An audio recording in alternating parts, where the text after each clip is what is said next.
रतन टाटा और शांतनु नायडू दोनों ही व्यवसाय और नेतृत्व की दुनिया में सफल व्यक्तित्व हैं। उनके व्यक्तिगत और पेशेवर अनुभवों ने उन्हें वह स्थान दिलाया जो आज दुनिया भर में मान्यता प्राप्त है। इनकी सफलता के पीछे कई महत्वपूर्ण सिद्धांत और दृष्टिकोण हैं जो उन्हें भीड़ से अलग बनाते हैं। यहां मैं उनके कुछ प्रमुख सिद्धांतों और सफलता के रहस्यों पर चर्चा करूंगा। 1. रतन टाटा के सफलता के राज। एक दीर्घकालिक दृष्टिकोण। रतन टाटा ने कभी भी तात्कालिक लाभ पर ध्यान नहीं दिया। उनका मानना था कि एक कंपनी की सफलता दीर्घकालिक दृष्टिकोण और स्थिरता पर आधारित होनी चाहिए। उनके नेतृत्व में टाटा समूह ने कई दीर्घकालिक परियोजनाओं को अपनाया, भले ही उनसे तात्कालिक लाभ न हुआ हो। उनका ध्यान हमेशा ब्रांड की विश्वसनीयता और प्रतिष्ठा पर रहा। 1-2 नैतिक नेतृत्व। रतन टाटा ने हमेशा नैतिकता और ईमानदारी को अपने व्यवसाय का मूल मंत्र माना। उन्होंने कंपनी के हर निर्णय में नैतिकता और पारदर्शिता को प्राथमिकता दी। यही कारण है कि टाटा समूह को दुनिया भर में एक सम्मानित और भरोसेमंद ब्रांड के रूप में देखा जाता है। 1-2-3 समाज सेवा का उद्देश्य। टाटा परिवार का मूल सिद्धांत समाज सेवा और कल्याण रहा है। रतन टाटा ने इस विरासत को बखूबी आगे बढ़ाया।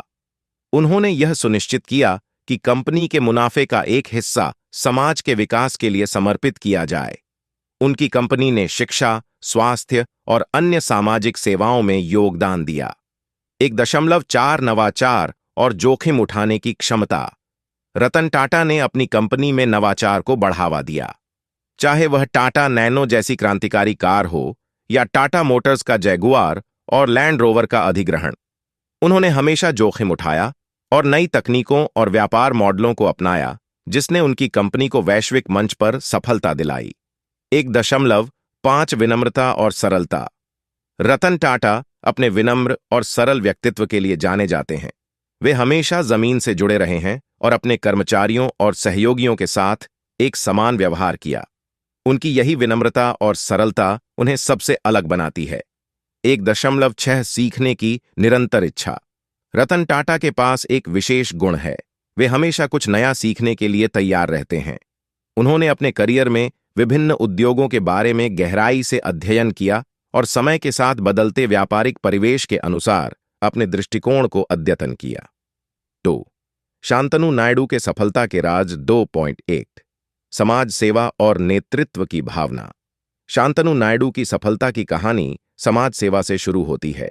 वे एक एनिमल लवर्स कम्युनिटी के संस्थापक हैं जो सड़क पर रहने वाले कुत्तों की सुरक्षा के लिए काम करती है। उनका यह कार्य समाज सेवा और नेतृत्व की भावना को प्रकट करता है। 2 रतन टाटा के साथ संबंध। शांतनु नायडू ने अपनी पेशेवर यात्रा में रतन टाटा के साथ एक महत्वपूर्ण मार्गदर्शन प्राप्त किया। रतन टाटा के साथ काम करके उन्होंने नेतृत्व, नैतिकता और दीर्घकालिक दृष्टिकोण जैसे महत्वपूर्ण पहलुओं को सीखा। यह उनके करियर में एक महत्वपूर्ण मोड़ साबित हुआ।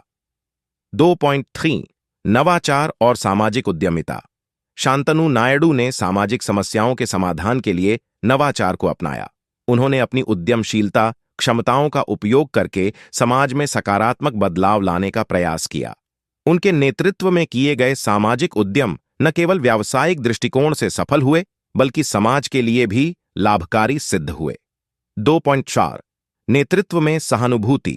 शांतनु नायडू ने अपने नेतृत्व में सहानुभूति और संवेदनशीलता को अपनाया।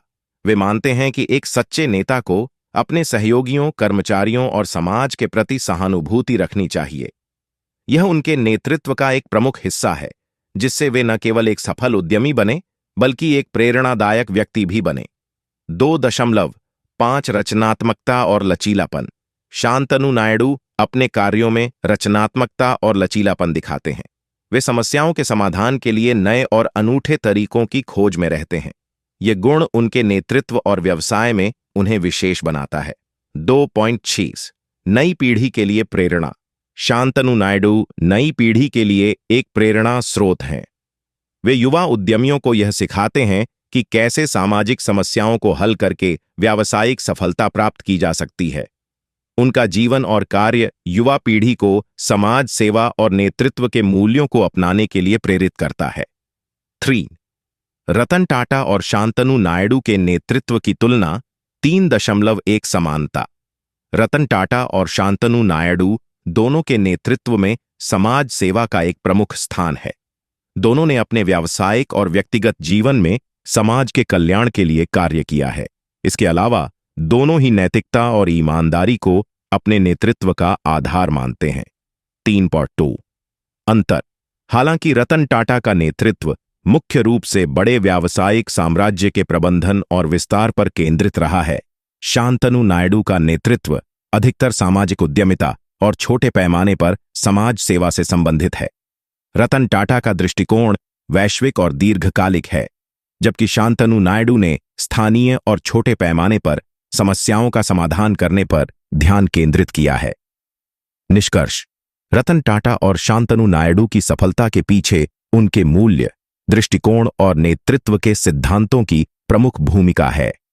रतन टाटा की दीर्घकालिक दृष्टि, नैतिक नेतृत्व और समाज सेवा के प्रति प्रतिबद्धता ने उन्हें एक वैश्विक नेतृत्वकर्ता बनाया, जबकि शांतनु नायडू की समाज सेवा, नवाचार और सहानुभूतिपूर्ण नेतृत्व ने उन्हें नई पीढ़ी के लिए एक प्रेरणा स्रोत बनाया।